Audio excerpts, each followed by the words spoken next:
Thank you. I'd like first to thank the organization and especially Linda for having given to me the opportunity to speak in this very important conference. Today I'd like to show you how the research on the malignant mesothelioma may help to do better treatments. There is one problem with mesothelioma, and I will speak only on pleural mesothelioma because we have not access in our lab to a peritoneal mesothelioma. The problem is that it is a heterogeneous disease. Histologically, you know that there are two main types of mesothelioma and also many subtypes. And so far, we have no marker to adapt the treatment to each of the subtypes. The second point is heterogeneity in the response to treatment, because even in a group of patients with a similar treatment, the survival varies. And this may be due to the status of the patient, but also to the status of mesothelioma cells. To improve the treatment, we need to have a better efficiency of the treatment. And this can be reached with two objectives.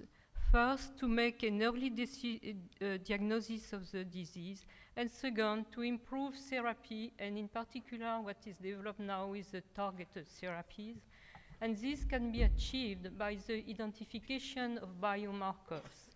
These biomarkers may come from the blood, from the tumor, or from the cells. And you know, for example, that biomarkers are very useful in other cancers for diagnosis and treatment. For instance, in breast cancer, where the presence of receptors permits to develop inhibitors to block the proliferation of cells induced by estrogens.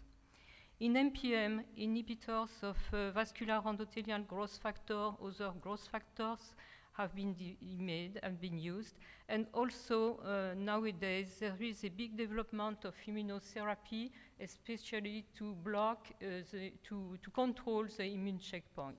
But the challenge is that we need to identify the right target in the right tumor. And this means that we have to take into consideration the heterogeneity of the tumors. Our goal in the lab is to decipher MPM heterogeneity on a molecular basis. This is done by a collection of samples from different sources. Tumors can be frozen or fixed, and also fresh samples, because we culture, as you can see here, mesothelioma cells.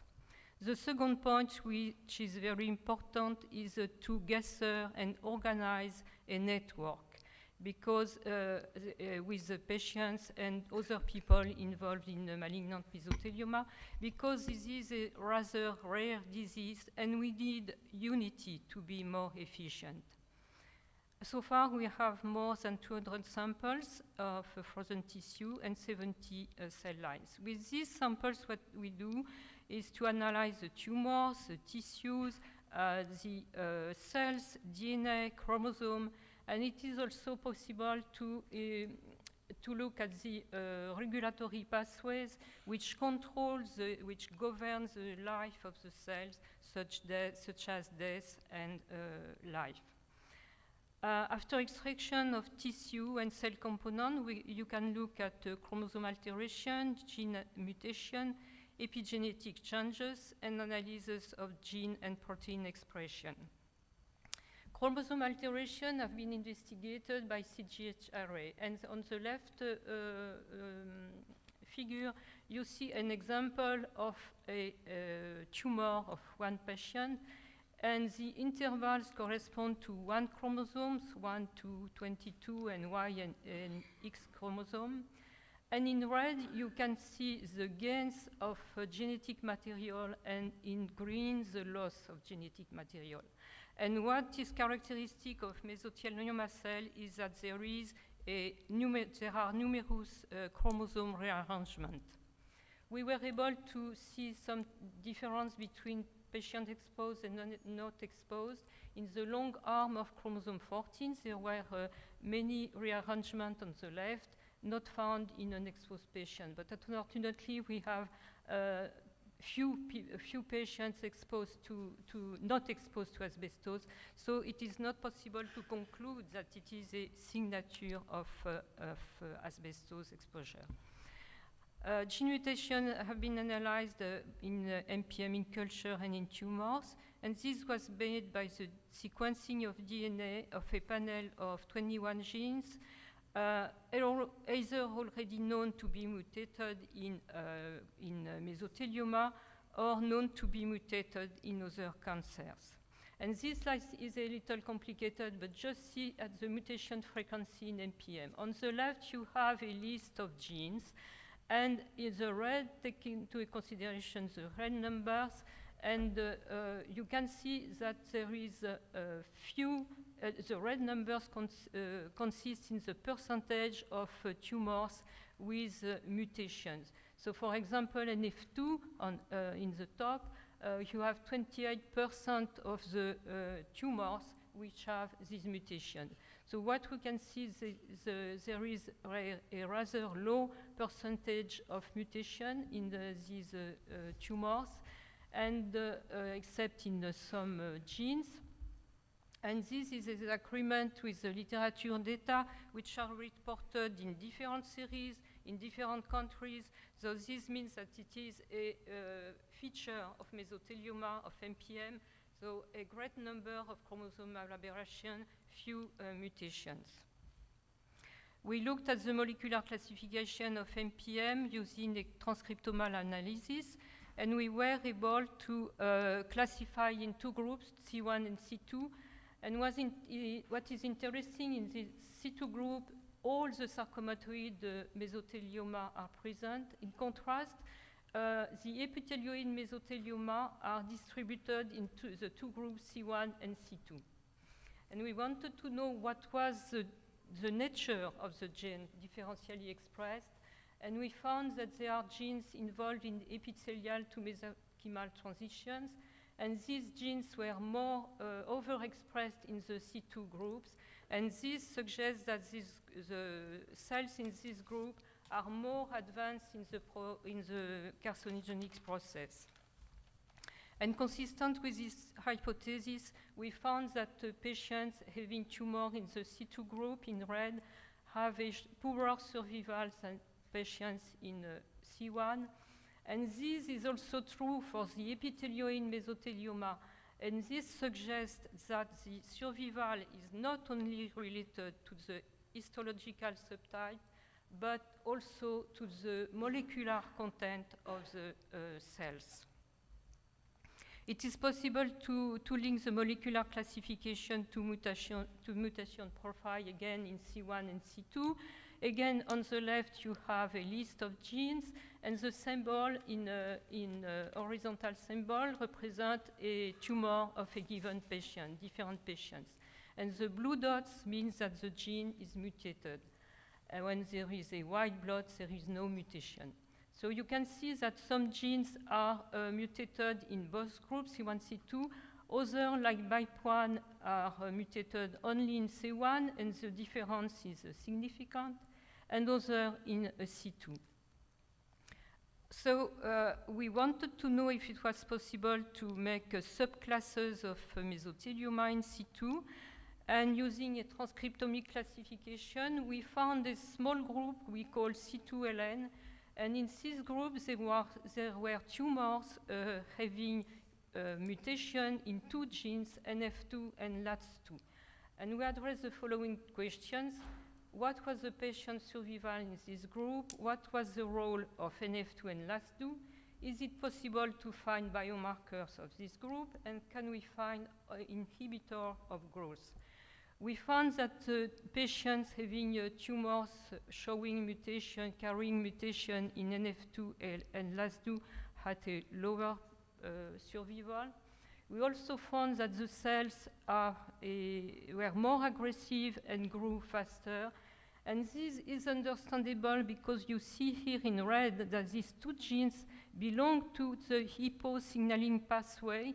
and this pathway is a negative regulator of the growth. That means that the genes unmutated, the cells can continue to grow. To identify biomarker in the C2LN group, we made the comparison of FPM with and without a mutation in NF2 and LAS2. This was done in 2 steps of selection of the genes.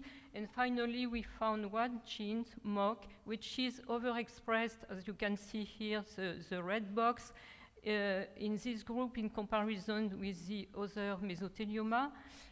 This gene, the function is not well known so far, but it is a member of the MAP kinase superfamily, which encodes proteins involved in the regulation of many pathways.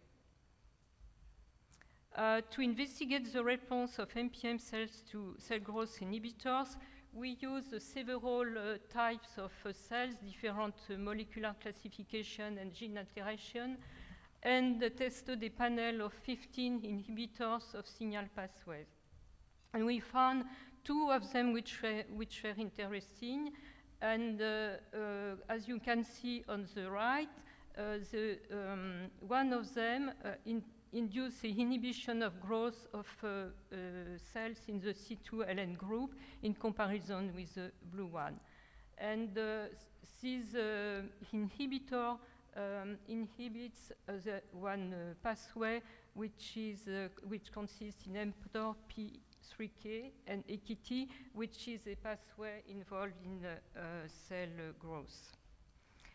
So what I show you here is that thanks to a molecular classification, we may classify mesothelioma, even subclassify, and identify this subgroup according to the mutation in specific genes, cell phenotype in the advancement of the carcinogenic process, alteration of signaling pathway, and we may link to the survival of patients. And it is also possible to find some inhibitors and potential targets. Our ongoing projects are to develop molecular classification, not only based on transcriptomic analysis, but also with other multi-omics. We want also to work on paraffin blocks because it is not always easy to have a frozen sample and of the tumors. We want to identify anti-cancer molecules, and this is done by high cell screen using FDA-approved molecules, and we have to validate with different in vitro and in vivo systems. And we want also to determine if there is an eventual intratumor for a given patient, if there is an heterogeneity. And this, to conclude, I'd like to make a brief historical of mesothelioma. The story started at the end of the 19th century in South Africa and Canada. There were, at the beginning of the century, reports of asbestos-related disease, and malignant mesothelioma was acknowledged in the middle of the century and its association with asbestos exposure. At that time, there were numerous studies, including the studies by Dr. Selikoff, and asbestos were recognized as a carcinogen, and after there were some regulation in different countries at the end of the century. And during that time, there were progresses in the treatment of mesothelioma, but my feeling is that now at the 21st century, with the development of analytical tools, large-scale analysis of cancer, and the possibility to exchange databases between different countries, we will go faster, at least it's my hope. And this is my last slide, and I just want to acknowledge the people in my group, in our group, in the top, and also all the co-workers we are absolutely needed to work on this dreadful disease. I thank you very much for your attention.